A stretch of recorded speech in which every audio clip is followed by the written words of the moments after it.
Hey, you know who it is. Once you see me, you can't unsee me. Today, I want to discuss directors' compensation and board responsibilities and roles. A lot of you are still kind of confused about that, so let me make this video. And of course, feel free to reach out to me and consider becoming a member on Discord. All right, so directors' compensation, board roles, and responsibilities. When I reached out to my team, my board initially, I had a list of things that I wanted them to do. And all I did was very simple. I went on Google and I looked at what each board member's responsibilities are. And I actually kind of expanded on it or took away from that. For example, my M&A director. As a matter of fact, I may be able to show you guys. What I'm talking about so you get a better idea. I'm not sure exactly how you guys are going to see this, if it's going to be upside down. I'm sorry, not upside down, but backwards. I'm not exactly sure. But this is just to give you an example. As soon as I pull it up. Okay, so again, I'm not sure if you guys are able to see this at all or if it's backwards, by the way, but this is basically what I sent out to my M&A director, and I'm trying to, have this to where it's more visible to you guys. I'm not doing a great job at that, irrespective of what's happening right now. That doesn't matter. Once again, reach out to me, and I'll be able to give you guys these documents. So, you know what? I'm sorry. Let me read from it. I basically said, this was my director at the time, my M&A director. And again, if you have a deal team, individuals that you bring on, it's who you see fit to do the job and get the job done. That being said, there are some basic people that you need. I went over that and I'll go over it one more time. You, more so than anything, you're going to need someone who knows how to deal structure, how to make sure you're not overpaying for that. So you're going to need a M&A director or an investment banker. You will also need an accountant. Obvious reasons there. An accountant, right? They're good with numbers. They're able to help you with the value of the company and all that stuff, and they're able to see red flags, within the financial statements that you're going to be receiving from the sellers. Yes, accountant. You're going to need another one, attorney, M&A attorney. For obvious reasons there, attorney's going to protect you. Once you engage due diligence, whether you choose to have your in-house team perform the bulk of the due diligence, or if you're going to outsource that to a third-party firm, you could do that as well. But what's going to happen is your in-house team is going to make sure that your third-party firm or anyone else does not screw you over.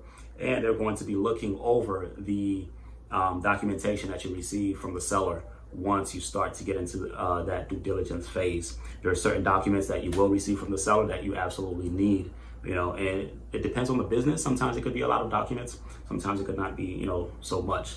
And your lawyer is going to review the agreements that, that business owner / seller has with third-party vendors or just any other agreement that they have. You need your attorney to be looking over these documents. And aside from your attorney, you're going to need an industry expert / operator. Not all industry experts are operators, so it's great if you can get one that is an operator, but you're going to absolutely need an industry expert to make sure they tell you how to navigate pitfalls and stuff like that, so that way you avoid traps and you don't fail and you actually succeed on purpose. That's a thing. So those are the people that you need.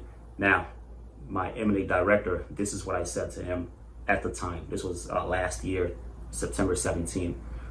September 17th, 2020. I said, I'd like for you to be our M&A director / officer.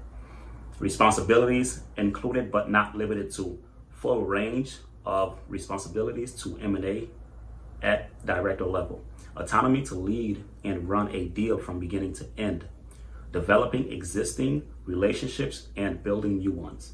Management and mentoring me where you can. Leading client meetings and pitches, and providing strategic advice and proposals.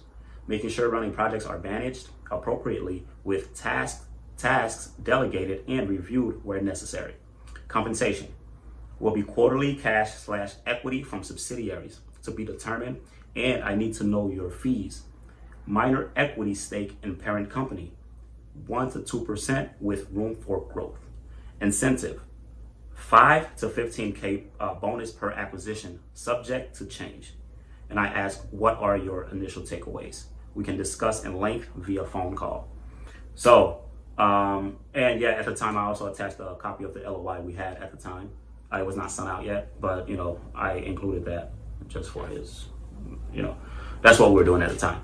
But that's what I send out to my board members / team members that I that just come on board, that I just recruited. I send them something like this, and it gets straight to the point. And some things in there, I'm not sure if you caught it, but I said to be determined. The reason I say that is because I don't want to put a number out there.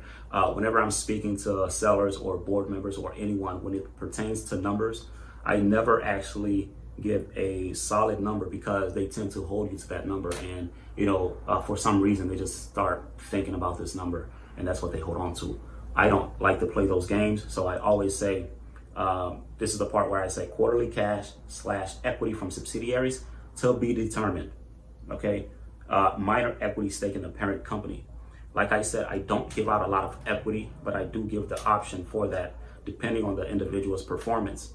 That being said, any equity that is issued out must be on a 36-month minimum vesting schedule with milestones that the individual has to reach, right? And every year you release a portion of that equity until the total principal amount is released. So if you're giving away 10% over, 5 years, basically 2% gets released every year until he gets to that 10% within that 5 year. And you can also have milestones. This works great with CEOs. This is what I did with my CEO at the time, and that's the way I had it structured. As a matter of fact, I'll do another video going in depth about the the negotiations that went on between my CEO and I at the time, and what he was asking of me, and when I asked of him, expectations I had for him and from him, and basically who he's going to be getting with, and anything else concerning my company and the success of my company. He was not cheap, to the tune of, I believe, $2,500 a day is what he wanted, and I agreed to it. And he wanted, I think, 10% equity. I said no. I gave him 5 or 6%, something like that. Again, that will be in a later video. Now, let's get back to the topic, director's compensation, right? So that's the way I word my, when I reach out to these guys. Again, I'm going to go over it. I'd like for you to be our M&A director / officer. Responsibilities included but not limited to the full range responsibilities to M&A at director level, autonomy to lead and run a deal from beginning to end, developing existing relationships and building new ones, management and mentoring me where you can, right? So leading client meetings and pitches, and providing strategic advice and proposals, making sure running projects are managed appropriately with tasks delegated, reviewed where necessary. Compensation, quarterly cash/equity from subsidiaries to be determined. And I also gauge the, their price, how much they charge whenever they work for a company. So I know exactly where I am with them. A lot of people say, nah, screw that, pay those guys $5K, they're no one, they're trash.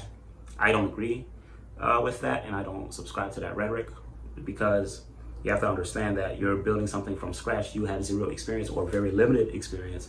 And for you to come on and just talk to these guys as if they're no one, when you in reality need them more than they need you, it's actually absurd to me that someone would actually give that advice to people who's starting out, right? And I have an individual that I was working with closely that started out that way, and it didn't end well.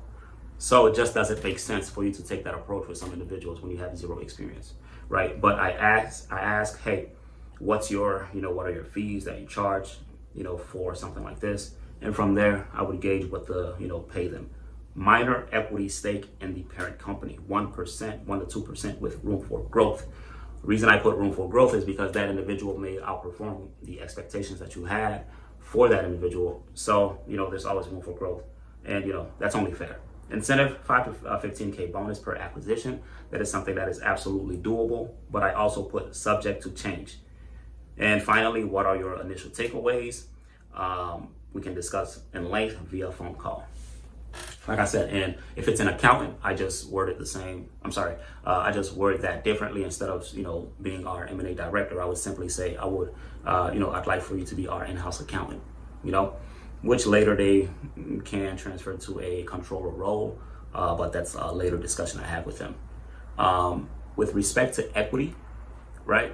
When I did give it out, that's not something we discussed in depth until I had a signed LOI. So once I had a signed LOI, that's when my board members would come on and say, hey, all right, now it's getting a bit more serious. We have, this thing is getting real. Let's start discussing, let's start discussing equity and the portion thereof and stuff like that. And they start, they would really want to discuss the formation of the company. So, side note, I always have these. Do not let anyone pressure you into forming the company before you have to. As a matter of fact, you can actually file for your corporation one day before you close on the deal. The reason why should be obvious, but you don't want to incur any overhead. You know what I mean? And not filing, I mentioned this in the previous video, you can operate as a corporation without filing, without legally, being a corporation, which that give you some leeway to do certain things. Also, you don't have to have board meetings, or if you have a LLC, you don't have board meetings, you have members meetings. And you don't have shares, you have units when you have a LLC versus a corporation. But yeah, you can operate and do these things without, having to file. Also, there's no real purpose for you to file a company. It's not to get it's not to get financing. That's not necessary at all. As a matter of fact, okay, this is something a lot of people don't talk about. If someone's giving you flack about, hey, your company's brand new, we can't give you financing because it's not minimum 3 years old. You simply say, fine. You ask your accountant, say, hey, how can I show the banks that we have 3 years of tax returns? Simply purchase a shell company, shell corporation. This is a thing. You can contact your secretary. Well, your Secretary of State. They manage these corporations. They don't have to they don't have to be income producing corporations. It could still be an entity, and you could still get tax returns from any date from the IRS, because you can file at any time with the IRS. But you buy a shell corporation, which is just a company that's around not doing anything. If you get a 3 to 5 year or a 10-year-old, which is the limit, 10 years, they're just sitting there. But you can purchase these shell companies. Let's say you purchase one that's been around for 5 years and you file, tax returns. You don't have to be, generating income. You don't have to be a positive net, cash flowing business for you to file with the IRS. So you ask your accountant to do this. You want to show the banks that you have 3 years of tax returns or whatever. Buy the shell company for about $800, 5, 10-year-old one, $800 or so. You file, and then when you get your papers, you show the bank, hey, I have tax returns. What's the date on that? Oh, 2017, 2015. All right, good. Let's make it work. And if they don't know about that, simply ask for the manager to speak to the manager, because they may not know about that. But that's a simple way to get around your companies being too young. Simply buy a shell company that's been around for 3 years to 5 years. File the taxes on that. Doesn't have to be cash flowing. Get the tax returns back. Get the tax papers back. Show the banks, hey, what's the date? Oh, 5 years ago. Okay, let's do it. Right? Just a simple strategy you guys have to get yourself familiarized with. Yes. Like I was saying, do not let any board members pressure you into forming the company any quicker than you have to. In fact, if anyone is, like I said, giving you flack about that, simply go to your attorney, your M&A attorney, and have your attorney let these individuals know what's happening. Because it was my attorney on a board meeting, that actually told our team, hey, there's no real reason to file right now, not to show sellers that we're incorporated. None of that, because it's absolutely not necessary to do so. And it's just going to take, it'll cost a bit more, maybe $2,500 for you to file the day prior to closing the deal. So don't worry about that, right? What else? Oh man, this video is already longer than I wanted to. Yeah, I guess we'll end it here, but overall, like I said, that's the way I sent out, that's what I sent out to my board members / team when I bring them on. And I always keep them engaged, so I give them updates maybe, every week, every 2 weeks or so. into what's happening with me, what we're doing, what kind of deals, we're looking at. You don't want to, bombard them, but you also don't want to, have a long period of time go by to where they forget about you and they're no longer interested. And that's happened to me. So, yeah. Okay. So roles. I mean, yeah, that's basically when you send that out to them, they would understand. I guess they would basically ask you, hey, what do you want me to do next? So my accountant, what I asked of my accountant, I said, hey, I need for you to get me other accountants on board. So reach out to other accounting firms and see if they're willing to work with us on a success fee basis. This is something I did at the time. I actually got Deloitte to work with us on a success fee basis. Deloitte down in Miami, which is where I am right now. They agreed to work with us, but I got my accountant to start that. Also, what I did with my accountant, when I sent financials over, I was like, hey, could we actually, do you have time? Can you go over financials with me so I know when you're looking at financials, what you're looking at, what stand out to you, what are red flags that you see, things that are interesting or things that are missing. So I started to, do that with them, and I started to be able to read financial statements like I mentioned before, and be able to point out red flags. You can also do this with everyone on your board. I mean, with the exception of your, industry expert. But they will more so just be talking and telling you exactly what's happening with the industry, shifts that's happening, right? How to maneuver or gray areas you can maneuver. Basically their experience. But other than that, I mean, that's what I have my board do. And I give the individuals their job. So if it's an accountant, give them financials to look at. Investment banker, hey, what's the deal structure is going to be like? How are we going to incorporate the company? What's the structure? Your attorney, get familiarized with the legalese of the documents and stuff like that. I mean, that's basically it, right? Yeah, that's basically it. Again, these videos always seem to be longer than I want them to, but it is what it is. Just want to get bring you guys what I know from my experience with as little fluff as possible. So that being said, guys, you know me, I'm out. Yeah. Okay, I'm sorry. One more thing. Someone wanted me to mention, I guess, join our Discord group if you want to know more about this. If you want to learn more about this, man, I suck at doing this. But yeah, join our Discord group, our Facebook group, Elite Acquisitions and Investment Banking, So, all right, guys, I'm out.